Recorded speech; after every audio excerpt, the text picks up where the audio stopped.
ओम नमः शिवाय। भगवान भोलेनाथ की असीम अनुकंपा से वेद ऋषि श्री वेद व्यास जी द्वारा रचित शिव महापुराण में वर्णित दिव्य ज्ञान के माध्यम से आज की अपनी प्रस्तुति में हम हिंदू धर्म में विशेष महत्व रखने वाले पवित्र सावन के महीने तथा भगवान शिव के लिंग स्वरूप के प्राकट्य के बारे में एक छोटी सी जानकारी देने का प्रयास कर रहे हैं। यूं तो जैसे ही सावन का महीना शुरू होता है तो सभी भक्तगण शिव भक्ति में रम जाते हैं। चारों तरफ का वातावरण आनंददायक हो जाता है और यह महीना पूर्ण रूप से शिवमय हो जाता है। पूरे महीने शिव आराधना की जाती है। मंदिरों और देवालयों में भक्तों का तांता लगा रहता है, जिसमें शिवलिंग का रुद्राभिषेक करने के बाद शिवलिंग पर बिल्वपत्र, पुष्प, धतूरा, चंदन का लेपन और भस्म चढ़ाने सहित कई परंपराएं शामिल हैं। सावन दक्षिणायन में आता है, जिसके देवता शिव हैं, इसीलिए इन दिनों उन्हीं की आराधना शुभ फलदायक होती है। सावन में बरसात का मौसम होता है और शिवजी को चढ़ने वाले फूल पत्ते बारिश में खिलकर अंकुरित हो जाते हैं, इसलिए सावन में शिव पूजा की परंपरा बनी। स्कंद पुराण में भगवान शिव ने सनत कुमार को सावन महीने के बारे में बताया कि मुझे श्रावण बहुत प्रिय है, क्योंकि इस महीने की हर तिथि व्रत और हर दिन पर्व होता है। इसलिए इस महीने नियम संयम से रहते हुए पूजा करने से शक्ति और पुण्य बढ़ जाते हैं। कहा जाता है कि पवित्र सावन के महीने में ही भगवान शिव माता पार्वती के साथ पृथ्वी पर विचरण करते हैं और प्रसन्न होकर भक्तों की पूजा अर्चना स्वीकार करते हैं। अतः हर भक्त को इस महीने शिव पूजा अवश्य ही करनी चाहिए। अब हम शिवलिंग के बारे में चर्चा करते हैं कि शिवलिंग क्या है और उसका प्राकट्य कैसे हुआ। वास्तव में शिवलिंग के बारे में लोगों के मन में बहुत से विचार आते रहते हैं और समाज में कुछ भ्रांतियां भी फैली हुई हैं। परंतु हम यहाँ बताना चाहते हैं कि जैसे संस्कृत भाषा में लिंग का अर्थ पहचान चिन्ह या प्रतीक से होती है, अर्थात यदि हम पुल्लिंग कहें तो इससे पुरुष जाति का बोध होता है, यदि स्त्रीलिंग कहें तो स्त्री जाति का बोध होता है, वैसे ही शिवलिंग से भगवान शिव का बोध होता है।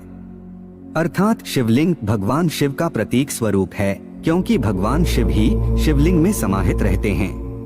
भक्तगण भगवान शिव की दो रूपों में पूजा अर्चना करते हैं। आज हम शिव महापुराण के विद्येश्वर संहिता खंड में वर्णित ज्ञान के माध्यम से यह कथा सुना रहे हैं कि जब शौनकादि ऋषियों ने सूत जी से प्रश्न किया कि हे महाभाव, भगवान शिव के दो रूप कौन कौन से हैं तथा उनका प्राकट्य कैसे हुआ, कृपया यह ज्ञान देकर हमारा मार्गदर्शन करें। तब सूत जी ने कहा, हे मुनिश्रेष्ठो, ब्रह्म रूप होने के कारण भगवान शिव निष्कल अर्थात निराकार कहे गए हैं तथा अंग प्रत्यंगों सहित रूपवान होने के कारण उन्हें सकल अर्थात साकार भी कहा गया है। साकार और निराकार होने के कारण ही उन्हें ब्रह्म कहा जाता है। यही कारण है कि भगवान शिव की निराकार स्वरूप लिंग और साकार स्वरूप मूर्ति की पूजा की जाती है। भगवान शिव से भिन्न जो अन्यान्य दूसरे देवता हैं, वे साक्षात ब्रह्म नहीं हैं, इसलिए कहीं भी उनके लिए निराकार लिंग उपलब्ध नहीं होता। सूत जी कहते हैं कि अनंत परब्रह्म से भगवान विष्णु की उत्पत्ति हुई और भगवान विष्णु के नाभि से कमल पर विराजमान ब्रह्मा जी उत्पन्न हुए। उस परब्रह्म ने ब्रह्मा को सृष्टि के निर्माण का दायित्व सौंपा तथा भगवान श्री हरि विष्णु को सृष्टि का पालनहार बनाया और स्वयं ब्रह्मा जी की भ्रिकुटी अर्थात माथे के मध्य भाग से उत्पन्न होकर रुद्र रूप धारण किया और सृष्टि के संधारक के रूप में स्थापित हुए। इस प्रकार उस अनंत परब्रह्म से तीन देवों की उत्पत्ति हुई, जिन्हें त्रिदेव कहा जाता है। सूत जी शौनकादि ऋषियों को आगे की कथा सुनाते हुए कहते हैं कि हे मुनि श्रेष्ठों, एक बार भगवान विष्णु और ब्रह्मदेव में कार्य शक्ति को लेकर विवाद हो गया। उस विवाद से समस्त देवता भयभीत, चिंतित और अत्यंत व्याकुल हो गए। फिर चिंतामग्न समस्त देवताओं ने दिव्य कैलाश शिखर पर जाकर इस विषय को लेकर चंद्रमौली भगवान चंद्रशेखर महादेव की पूजा अर्चना की और उनसे इस महाभयंकर विवाद को समाप्त करने की प्रार्थना की। तब देवताओं की प्रार्थना से प्रसन्न होकर भगवान महादेव ने ब्रह्मा जी और भगवान विष्णु जी के विवाद स्थल में पहुंचकर दोनों के बीच निराकार तथा आदि अंत रहित भीषण अग्नि स्तंभ के रूप में स्वयं का प्राकट्य किया। यह अग्नि स्तंभ करोड़ों सूर्यों के तेज से भी अधिक ज्योतिर्मय था। तदंतर श्री ब्रह्मा और श्री विष्णु दोनों द्वारा उस ज्योतिर्मय स्तंभ की ऊंचाई तथा गहराई की थाह लेने की चेष्टा की गई। श्री ब्रह्मा उस स्तंभ के ऊपरी छोर देखने के लिए गए तथा श्री विष्णु जी उस स्तंभ के निचली छोर का पता लगाने के लिए गए, परंतु दोनों ही उस स्तंभ का अंत तथा आदि का पता नहीं कर पाए। तदंतर वे दोनों श्री ब्रह्मदेव और श्री विष्णु भगवान शंकर को प्रणाम करके दोनों हाथ जोड़कर उनके दाएं बाएं भाग में विनय पूर्वक खड़े हो गए।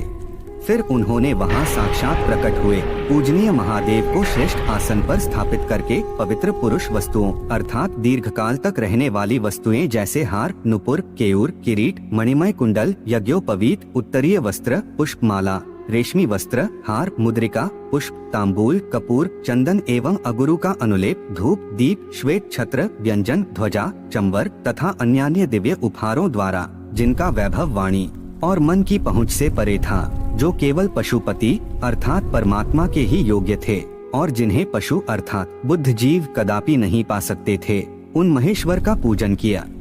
इस प्रकार सबसे पहले वहाँ श्री ब्रह्मा जी और श्री विष्णु जी ने भगवान शंकर की पूजा की। इससे प्रसन्न होकर भक्त वत्सल भगवान शिव ने अपने आरंभ और अंतरहित ज्योतिर्मय लिंग स्वरूप को अत्यंत छोटा किया और वहां नम्र भाव से खड़े हुए उन दोनों देवताओं से मुस्कुराकर कहा, हे पुत्रों, आज का दिन एक महान दिन है। आज के दिन तुम्हारे द्वारा मेरे निराकार और साकार रूप की जो पूजा हुई है, उससे मैं तुम दोनों पर अत्यंत प्रसन्न हूँ। आज से पहले तुमने मेरा केवल साकार स्वरूप ही देखा था, लेकिन आज तुमने मेरे लिंग स्वरूप के भी दर्शन कर लिए हैं।